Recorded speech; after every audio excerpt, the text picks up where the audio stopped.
Voici le Yoga 13 de Lenovo. Alors, l'explication du nom, on va le voir tout à l'heure. Et également, comme son nom l'indique, il s'agit d'une machine 13 pouces, plus précisément 13,3 pouces, puisque ici, on va retrouver un écran IPS d'une résolution de 1600 par 900 pixels. Aussi tactile multipoint, 10 points, donc d'après Lenovo. Alors voilà, pour ce qui est des petites particularités, on va le voir tout de suite. Donc il s'agit d'une machine hybride sous Windows 8, ici dans sa version Core i7, qui sera proposée en 128 ou 256 Go de SSD.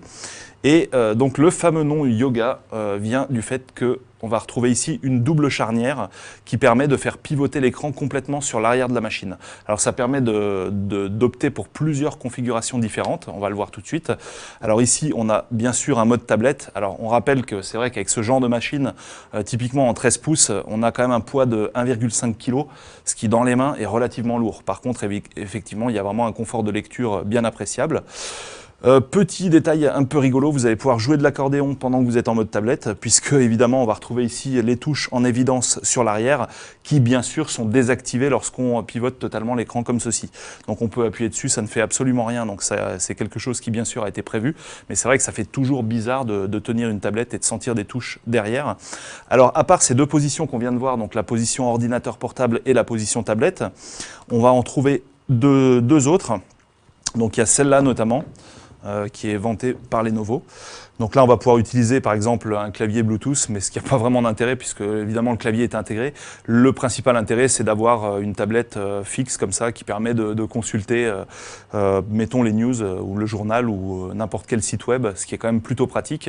Et on va trouver également cette position, comme ceci, voilà, qui finalement permet de faire peu ou prou la même chose, donc ce qui apporte rien par rapport à la configuration précédente. Et là, c'est vraiment prévu, à savoir qu'il y a une petite échancrure qui fait que le clavier ne touche pas en fait la table lorsqu'on le pose vraiment à plat comme ça. Et d'ailleurs, c'est aussi étudié à plus d'un titre, puisqu'ici on va retrouver une couche un petit peu en caoutchouc qui permet de bien adhérer sur le support lorsqu'on va poser la tablette de la sorte. Alors bien sûr, il ne faudra pas poser la tablette sur une surface humide, ça tout le monde s'en doute, ou alors utiliser plutôt cette configuration-là. À noter également que les rotations automatiques basées sur l'accéléromètre se désactivent lorsqu'on est en mode ordinateur portable, ce qui évite de voir son écran bouger à n'importe quel moment. Donc ça, c'est quelque chose qui a été pensé. Mais il y a également une touche de débrayage de cet accéléromètre qu'on va voir tout de suite. Alors on va faire le tour. Donc un clavier vraiment très très confortable ici avec un large trackpad. On verra lors du test ce que ça vaut réellement. Ici, la touche Windows qui permet d'accéder à Modern UI. Donc ça, c'est du grand classique. Ici, l'aide de fonctionnement avec touche Power. Ici, petite touche de volume. Ici, une sortie HDMI directement qui ne nécessite aucun adaptateur particulier, uniquement un câble HDMI. Ici, un port USB 3. Ici, le connecteur d'alimentation. À l'arrière, on va retrouver effectivement les ouïes d'aération.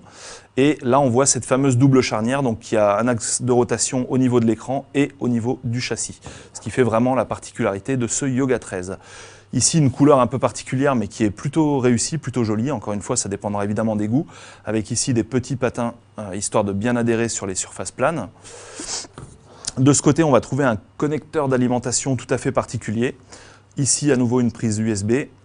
Là, un petit slot au format SD pour mettre une carte mémoire provenant par exemple d'un appareil photo ou un adaptateur avec un micro SD pour une carte provenant d'un téléphone mobile par exemple.